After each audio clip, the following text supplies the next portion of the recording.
Okay, hai, Assalamualaikum warahmatullahi wabarakatuh.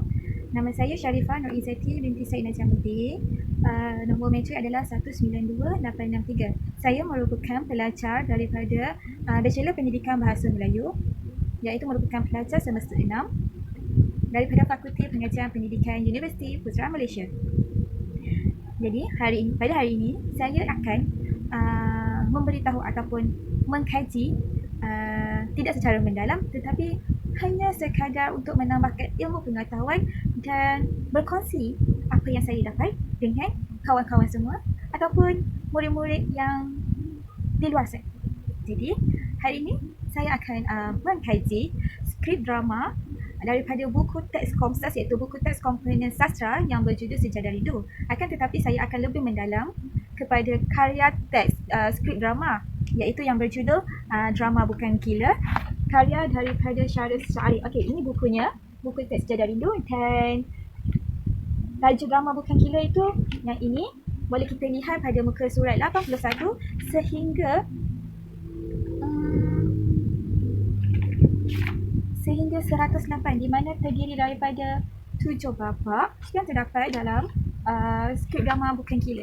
Jadi hari ini kita akan mengkaji skrip drama Bukan Gila ini dalam buku Sejadah Rindu, tetapi menggunakan kaedah pendekatan struktural. Kaedah pendekatan struktural ni, bagi sesiapa yang tidak tahu, kaedah struktural ni kita boleh lihat di mana seseorang individu yang ingin mengkaji karya, tetapi dia akan membaca dan memerhati serta memahami dahulu skrip karya tersebut. Kemudian barulah kita boleh membina karya tersebut daripada aspek watak perwatakan, plot, tema, persoalan, gaya bahasa dan sebagainya. Contohnya kita boleh lihat di mana kaedah struktural ini memiliki kelebihannya sendiri, terutamanya untuk guru dan murid-murid sendiri. Contohnya kelebihan yang ada pada murid bila kita belajar Komsas ini menggunakan pendekatan struktural adalah murid boleh menguasai karya tersebut, malah dia boleh mengapresiasikan karya tersebut dengan lebih baik dan mantap. Malahan murid juga boleh mewujudkan atau menghasilkan sebuah pemikiran daripada apa yang dibaca daripada buku, apa yang dibaca daripada skrip tersebut. Jadi dia boleh mengeluarkan pendapatnya sendiri. Okay. Jadi kita teruskan dengan kita punya yang teks drama Bukan Gila. Jadi kita pergi dahulu dia punya sinopsis, iaitu drama ini berkisahkan tentang Azmi yang sedang dirawat di wad sakit jiwa hospital besar. Sewaktu di wad tersebut, Azmi telah berkhayal akan kehadiran kekasihnya, iaitu Ani. Sekarang kita pergi dahulu satu persatu untuk kaedah struktural dalam teks yang terdapat dalam teks drama Bukan Gila. Okey. Sinopsisnya ialah drama ini berkisar tentang Azmi yang sedang dirawat di wad sakit jiwa hospital besar. Sewaktu di wad tersebut, Azmi telah berkhayal akan kehadiran kekasihnya, iaitu Ani. Azmi telah meminta Ani untuk membawa dirinya keluar daripada hospital itu, tetapi Ani memberitahu kepada beliau bahawa mereka bahagia di dalam hospital. Kemudian Azmi berkhayal lagi mengenai kehadiran ayahnya, di mana ayahnya itu bertanya khabar, tetapi Azmi masih lagi memanggil Ani supaya Ani itu mengusir kehadiran ayahnya. Ayah Azmi mengatakan bahawa beliau masih menyayangi Azmi, akan tetapi Azmi telah menindakkan perasaannya, di mana Azmi mengatakan bahawa ayahnya merupakan seorang pembohong dan ayahnya tidak menyayangi sama sekali dan tidak memikirkan perasaan Azmi sendiri. Kemudian Azmi berkhayal lagi di mana munculnya kehadiran watak Pak Haji, di mana Pak Haji bertengkar dengan Azmi mengenai Azmi yang telah menukar namanya daripada nama Islam kepada nama orang luar daripada agama Islam. Di situ Azmi mengatakan bahawa sikap manusia berlainan, setiap orang berlainan akan sikap manusianya. Setelah itu Azmi dikunjungi oleh doktor. Setelah doktor memeriksa Azmi telah dibenarkan untuk bersiar-siar di luar hospital. Jadi Azmi telah mengambil kesempatan tersebut untuk keluar daripada wad hospital besar. Akan tetapi Azmi telah tiba di sebuah lokasi sekumpulan artis yang sedang berlakon ataupun yang sedang berlatih drama berkenaan tajuk Sasau. Pada ketika itu Azmi telah mengatakan bahawa pelakon-pelakon yang memainkan watak dalam drama sasau itu sesat. Malahan, Azmi juga telah memberikan pendapatnya sendiri berkenaan sistem kehidupan yang berlangsung pada waktu kini, iaitu di mana sistem pro-rakyat. Sewaktu Azmi memberikan pendapatnya tentang sistem pro-rakyat tersebut, tiba-tiba kepalanya berasa sakit. Setelah Azmi sedar daripada sakit kepalanya itu, Azmi memberitahu kepada pelakon dengan pengarah drama tersebut bahawa apa yang dialami adalah memang sangat sakit dan perit. Kemudian ketika Azmi sedang bersembang dengan para pelakon dan pengarah tersebut, tiba-tiba Azmi menghantukkan kepalanya sehingga berdarah sambil berkata dia bukan gila, akan tetapi dia mengalami satu penderitaan yang sangat sakit yang sangat tidak tertanggung oleh dirinya sendiri. Kemudian doktor telah datang dan menjelaskan kedudukan sebenar Azmi kepada para pelakon dan pengarah tersebut. Doktor itu mengatakan bahawa Azmi memang seorang gila. Akan tetapi pelakon dengan pengarah tersebut, mereka cuba menindakkan dengan mengatakan Azmi tidak gila, tetapi dia mengalami satu penderitaan yang dia sendiri tak tahu macam mana nak berkongsikan bagaimana sakitnya itu. Kemudian Arif, pengarah dengan pelakon yang memainkan watak dalam drama sasau, mereka telah pergi berjumpa dengan keluarga Azmi ini sendiri dan menceritakan bahawa Azmi sedang sakit. Akan tetapi mereka tidak sedar bahawa yang Azmi itu tidak sakit. Mereka beranggapan yang Azmi itu hanya gila, hilang akal fikiran dan berpura-pura. Akan tetapi Azmi mengalami sakit bawah otak. Setelah beberapa hari Azmi telah dirawat di hospital, Azmi disahkan meninggal dunia secara sendirian di dalam bilik ward tersebut tanpa sesiapa pun tahu. Setelah membuat rawatan ataupun pembedahan, maka di situ dapat dilihat bahawa penderitaan yang dialami oleh Azmi itu bukan gila, tetapi sakit bawah otak. Jadi di situ kita boleh, akibat kematian Azmi tersebut, ibu bapa kepada Azmi itu merasa bersalah dan mereka sedih kerana mereka tidak percaya apa yang dituturkan oleh Azmi itu sendiri. Kemudian kita pergi kepada tema, di mana tema bagi drama Bukan Gila ini bertemakan perbezaan ideologi dan prinsip hidup manusia dalam menentukan kelainan tindakan dan cara hidup. Di sini kita boleh lihat bahawa Azmi ini telah dianggap gila kerana mereka mempunyai pandangan dan pemikiran yang berbeza tentang kehidupan Azmi dengan orang lain. Okey, seterusnya kita pergi kepada persoalan, di mana persoalan 1, ketabahan seorang pesakit bara otak yang melawan penyakitnya seorang diri. Kedua, penghargaan seorang anak terhadap ibu bapanya. Ketiga, kepentingan cinta dan kasih sayang sesama insan. Keempat, kesetiaan seseorang terhadap kekasihnya.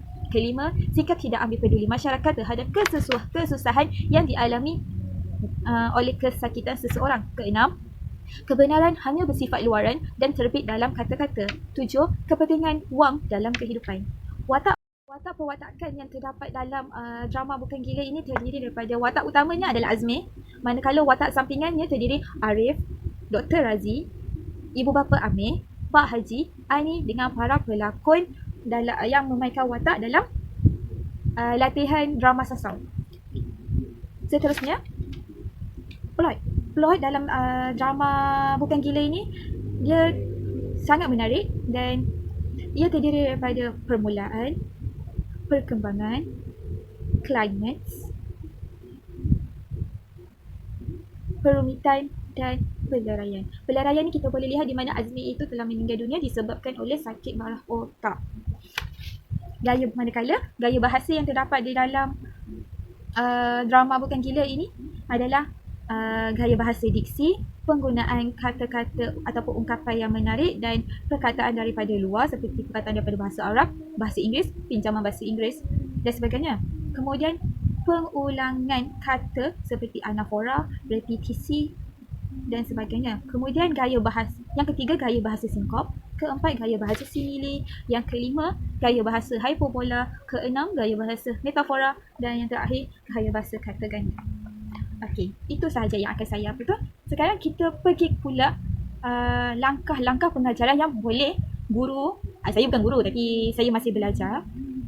Di mana langkah bagi saya yang merupakan bakal seorang guru, langkah pengajaran yang boleh saya lakukan sewaktu sesi pengajaran skrip drama Bukan Gila ini, saya akan mengambil saya akan menurut daripada di SKP KSSM yang sendiri, di mana saya mengambil daripada aspek seni bahasa, iaitu standard kandungan dia 4.4, di mana 4.4 itu adalah mempersembahkan pelbagai prosa dan puisi secara kreatif, dan standard pembelajarannya saya ambil 4.4.1, mempersembahkan drama dalam bentuk multimedia secara kreatif dan menarik.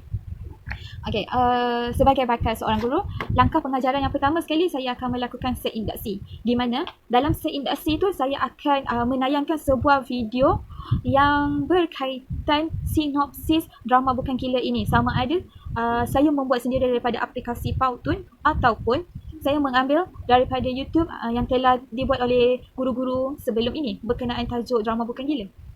Kemudian langkah pertama, saya akan mengajar murid untuk tema dengan persoalan yang terdapat di dalam drama Bukan Gila ini, di mana saya akan sebelum untuk mempelajari ini, saya akan meminta murid terlebih dahulu untuk memahami, mereka perlu baca terlebih dahululah di rumah dan memahami apa yang berkaitan tema dan persoalan yang terdapat dalam skrip drama Bukan Gila ini. Okey, jadi teknik pengajaran yang saya lakukan adalah teknik guru berpusatkan murid, di mana guru akan berada di depan dan menjelaskan terlebih dahulu. Kemudian guru akan meminta murid membuat kumpulan, di mana berpusatkan murid ni, murid-murid perlu berbincang antara satu sama lain dalam keadaan meja bulat.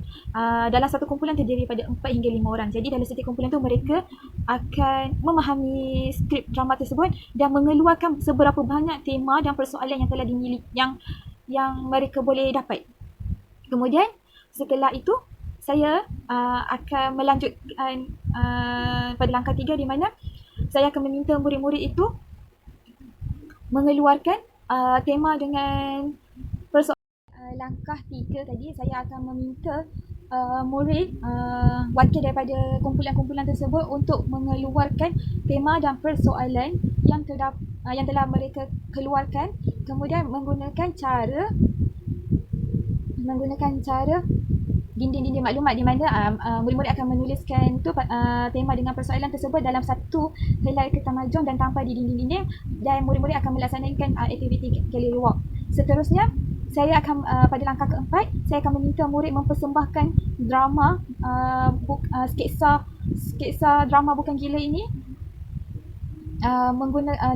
dalam bentuk multimedia, sama ada daripada kerusi panas ataupun pantomim, di mana setiap kumpulan tersebut mereka akan melakukan babak-babak yang terdapat di dalam skrip Bukan Gila ini, supaya murid itu lebih faham apa yang mereka pelajari. Contohnya satu kumpulan akan buat babak satu, jadi dia ada tujuh babak, jadinya ada 7 kumpulan. Dan pada akhir sekali saya akan membuat penilaian, di mana saya akan merumuskan keseluruhan dan mengadakan sesi soal jawab bersama murid. Daripada situ saya dapat lihat bahawa murid memahami ataupun tidak pembelajaran yang telah saya ajarkan. Okey, itu sahaja daripada saya. Sekian, terima kasih. Assalamualaikum warahmatullahi wabarakatuh. Assalamualaikum warahmatullahi wabarakatuh. Itu sahaja daripada saya. Semoga kita berjumpa lagi pada lain hari dan berkongsi maklumat berkenaan apa-apa sahaja. Jadi, okeylah. Bye-bye. Assalamualaikum warahmatullahi wabarakatuh. Stay safe. Kita berjuang sampai menang. Hapuskan COVID-19. Bye-bye.